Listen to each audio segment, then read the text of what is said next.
ಇಲ್ಲ, ಬೆಸ್ಕಾಂ ಅದೇ ಅಧಿಕಾರಿಗಳು ನಿರ್ಲಕ್ಷ್ಯ.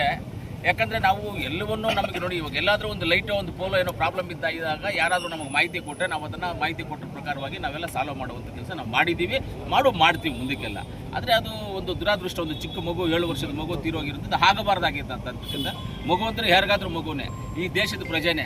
ಈ ದೇಶದಲ್ಲಿ ಆ ಮಗು ಮುಂದಿನ ದಿನಗಳಲ್ಲಿ ಏನಾಗ್ತಾ ಇದ್ನೋ ಗೊತ್ತಿಲ್ಲ. ಒಂದು ರಾಜಕಾರಣಿ ಆಗ್ಬೋದು, ಒಂದು IAS ಆಗ್ಬೋದು, IPS ಆಗ್ಬೋದು, ಒಂದು ಪೊಲೀಸ್ ಆಗ್ಬೋದು, ಒಂದು ಉದ್ಯಮಿ ಆಗ್ಬೋದು, ಒಂದು ಸೈಂಟಿಸ್ಟ್ ಆಗ್ಬೋದು, ಏನಾದರೂ ಆಗಬೇಕಾಗ್ತಾ ಹುಡುಗ. ಹಾಗೆ ನಾವು ಕಳ್ಕೊಳ್ಳೋದನ್ನು ಯಾರೋ ನಾವು ಒಂದು ಉದ್ಯಮಿನ ಕಳ್ಕೊಂಡಿದ್ದೀವಿ, ಒಂದು IAS ಆಫೀಸರ್ನ ಕಳ್ಕೊಂಡಿದ್ದೀವಿ ಅನ್ನೋ ಒಂದು ಉದ್ದೇಶ ನಮ್ಮಲ್ಲಿ ಇದೆ ಇವಾಗ.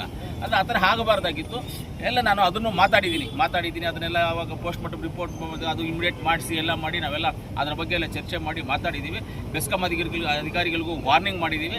ಅಂಥದ್ದು ಟೌನಲ್ಲಿ ಎಲ್ಲೆಲ್ಲಿದೆಯೋ ಎಲ್ಲ ಚೆಕ್ ಮಾಡಬೇಕು. ಪ್ರತಿಯೊಂದು ಲೈನು ಚೆಕ್ ಮಾಡಿ ಎಲ್ಲೆಲ್ಲಿ ವೀಕ್ ಇದೆಯೋ ಅದನ್ನೆಲ್ಲ ಕರೆಕ್ಟಾಗಿ ಸರಿಪಡಿಸುವಂಥ ಕೆಲಸ ಮಾಡಬೇಕು ಅಂತ ನಾವು ಅವ್ರಿಗೆ ವಾರ್ನ್ ಮಾಡಿ ಹೇಳಿದ್ದೀವಿ. ಖಂಡಿತ ಪರಿಹಾರ ಸಿಗುತ್ತೆ, ಅದೇನು ಅನುಮಾನ ಏನೂ ಇಲ್ಲ. ಅದು ನಾನು ಮಾಡಿಸ್ತೀನಿ.